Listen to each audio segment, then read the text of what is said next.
presentar sus reservas.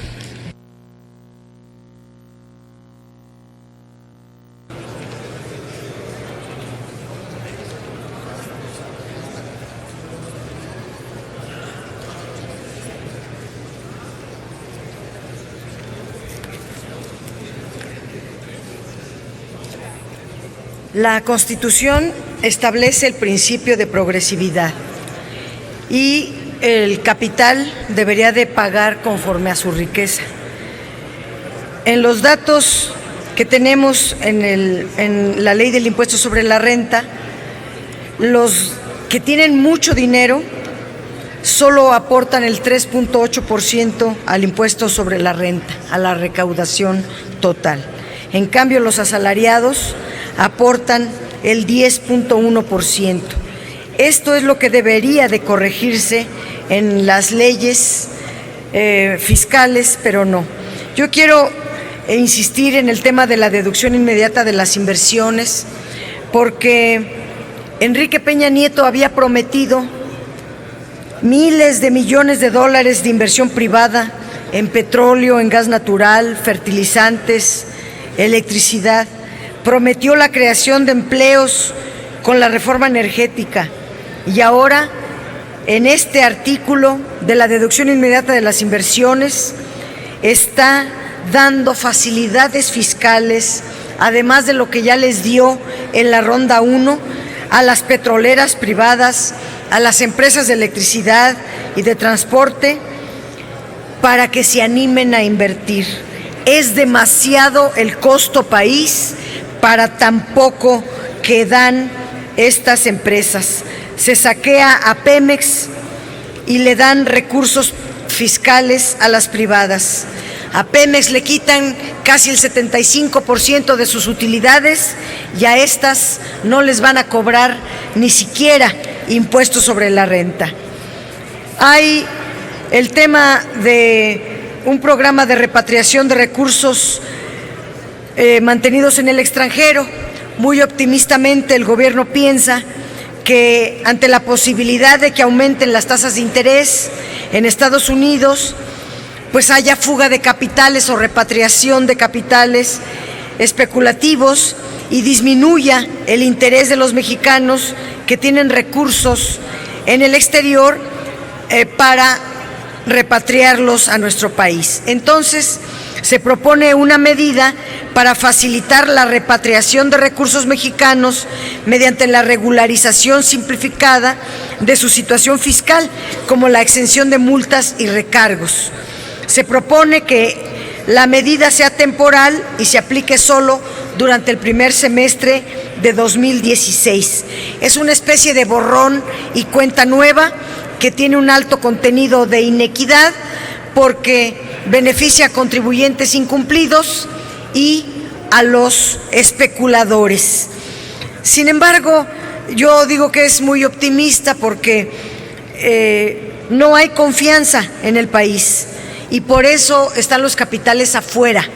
Los mexicanos que deciden tener inversiones especulativas en el extranjero lo hacen porque no tienen confianza en el país, dado que las tasas de interés son más altas aquí que allá, entonces los tienen allá, pero por la confianza que no tienen aquí. Consideran que sus inversiones están más seguras en el extranjero y aunque les den incentivos fiscales, prefieren la seguridad de sus capitales y no los repatrian. Traigo todos los datos de fuga de capitales, de cuántos capitales radican en el extranjero, las cuentas, pero como ya les caí gorda, ya mejor voy a hablar un poco menos. Está el otro tema importantísimo también, que se refiere a la consolidación fiscal. Hay cálculos de especialistas que dicen que si desapareciera la consolidación fiscal, los ingresos tributarios aumentarían 2% del PIB. Eso en cálculos conservadores. No es aceptable que 4 empresarios mexicanos concentren el 10% del Producto Interno Bruto. Esta concentración del ingreso brutal es inaceptable y son a los que les dan estos privilegios. No es aceptable que 30 empresas que cotizan en bolsa eludan el pago del impuesto sobre la renta que deberían de pagar obligadamente, como lo hacen otros, al 35%.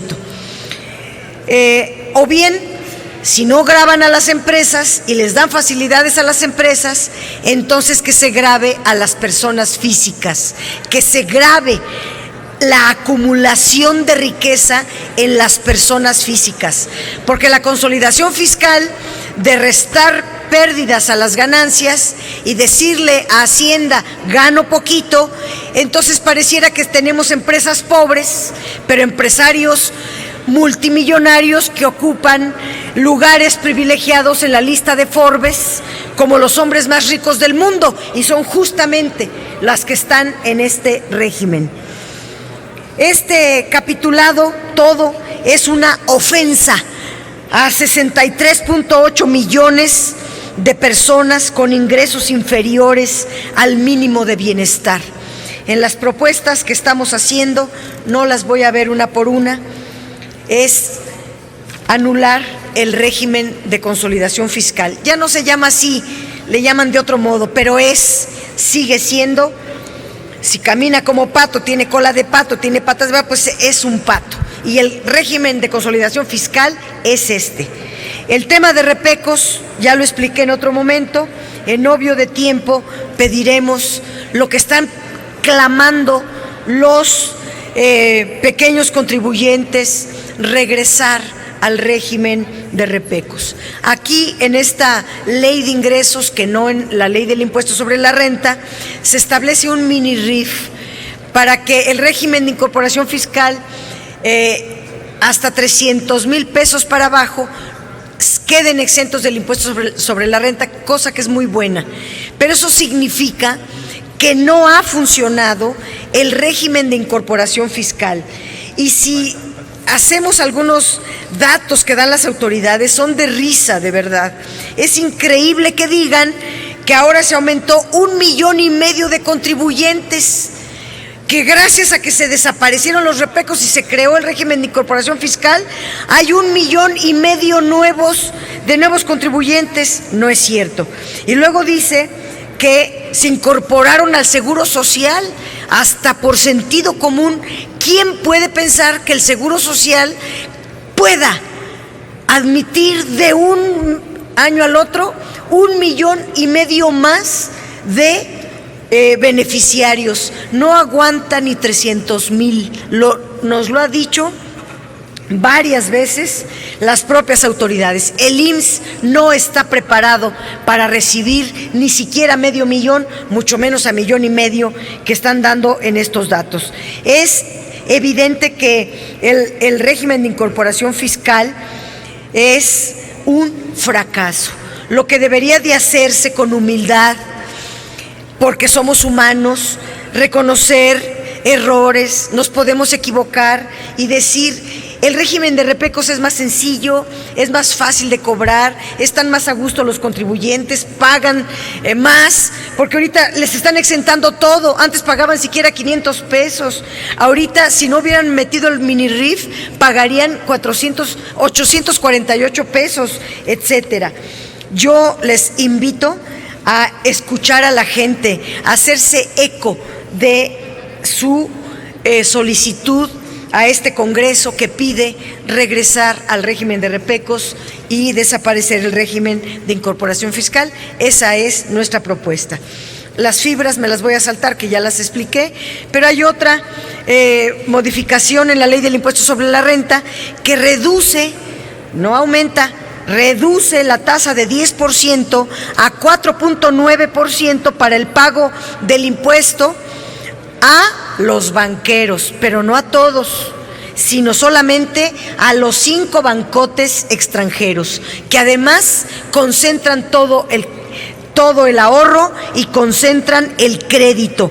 ¿Por qué favorecer a los bancos extranjeros si están extremadamente beneficiados en nuestro país? Es una medida para favorecer a los que tienen mucho dinero. No hay banquero pobre, no hay banquero de clase media. Y además, la mayoría de sus utilidades se regresa a sus matrices. Algo que queda en México, que era el 10%, ahora se lo reducen al 4.9%. Hay otro asunto fundamental, que es la deducibilidad de las inversiones.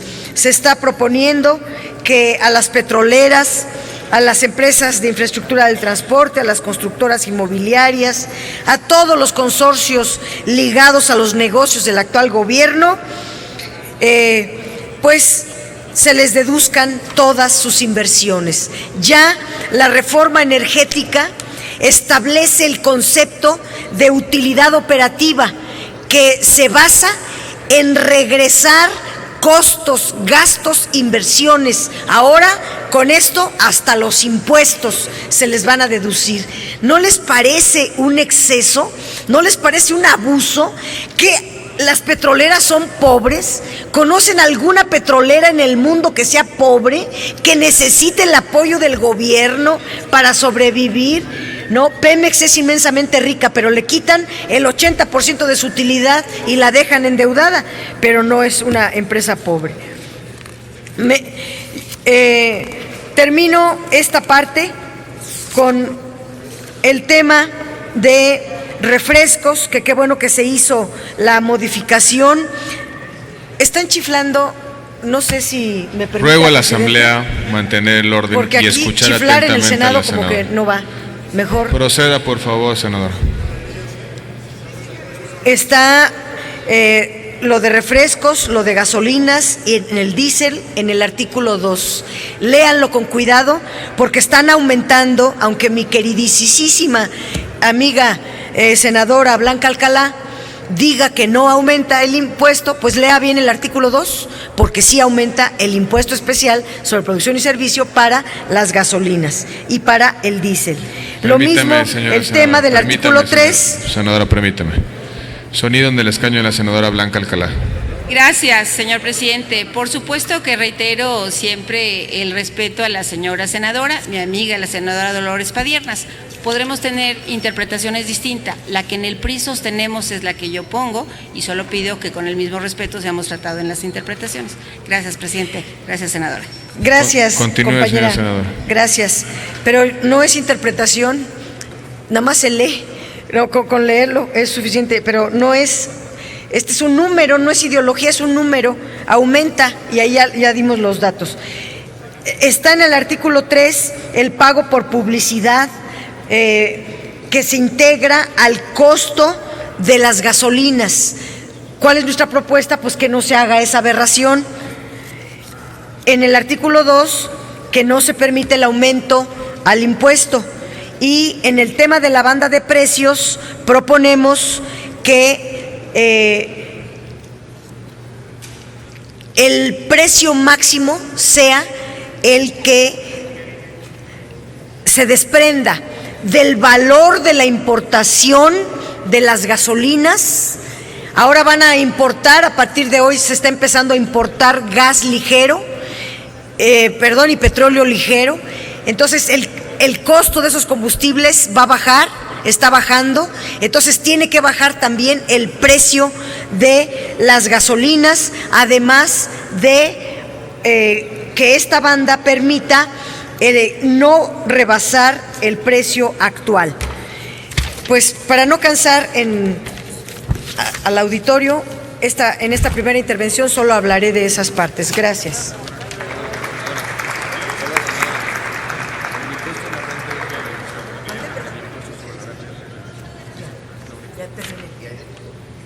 Consulte la Secretaría de la Asamblea en votación económica si se admiten a discusión las reservas de la senadora Padierna en relación con la ley del impuesto sobre la renta. Las reservas y las adiciones presentadas, por favor.